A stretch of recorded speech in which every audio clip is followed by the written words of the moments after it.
एक समय की बात है जब लक्षागृह की घटना के बाद पांडव वन वन भटक रहे थे। उस समय उनकी मुलाकात हिडिंबा नामक राक्षसी से होती है। वह भीम से विवाह करना चाहती थी।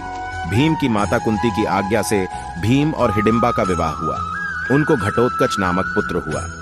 घटोत्कच से बर्बरीक का जन्म हुआ जो अपने पिता से भी शक्तिशाली था। बर्बरीक देवी का बहुत बड़ा भक्त था। देवी के वरदान से बर्बरीक को 3 दिव्य बाण की प्राप्ति हुई, जो बाण अपने लक्ष्य को भेद कर वापस लौट आते थे। इस वजह से वह अजय हो गया।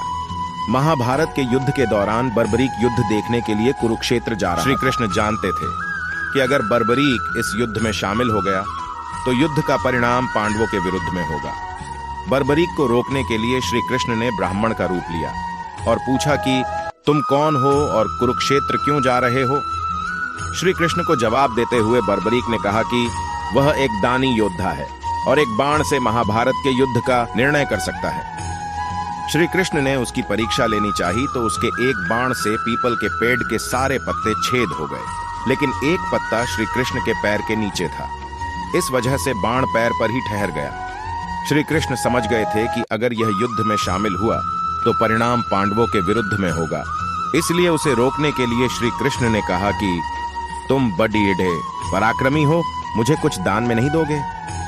तब बर्बरीक ने मांगने को कहा तो श्री कृष्ण ने उसका शीश दान में मांगा। तब बर्बरीक समझ गया कि यह कोई ब्राह्मण नहीं है। तब उसने श्री कृष्ण से वास्तविक परिचय देने को कहा। जब श्री कृष्ण ने उनका वास्तविक परिचय दिया तो बर्बरीक ने खुशी खुशी अपना शीश श्री कृष्ण को दान देने का स्वीकार कर लिया। उसके बाद फाल्गुन शुक्ल द्वादशी को अपना शीश श्री कृष्ण को दान किया। शीश दान करने से पहले बर्बरीक ने युद्ध देखने की इच्छा जताई तो श्री कृष्ण ने उसके कटे हुए शीश को युद्ध अवलोकन के लिए ऊंचे स्थान पर स्थापित कर दिया। युद्ध विजय होने के बाद पांडव विजय का श्रेय लेने के लिए वाद विवाद कर रहे थे। तब श्री कृष्ण ने कहा कि इसका निर्णय बर्बरीक का कटा हुआ शीश करेगा।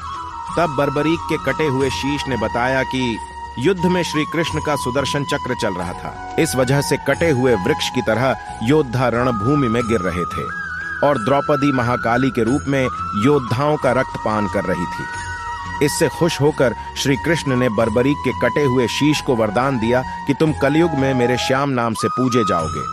तुम्हारे स्मरण मात्र से भक्तों का कल्याण होगा। स्वप्न दर्शनों परांत से बाबा श्याम खाटू धाम में स्थित श्याम कुंड में प्रकट हुए।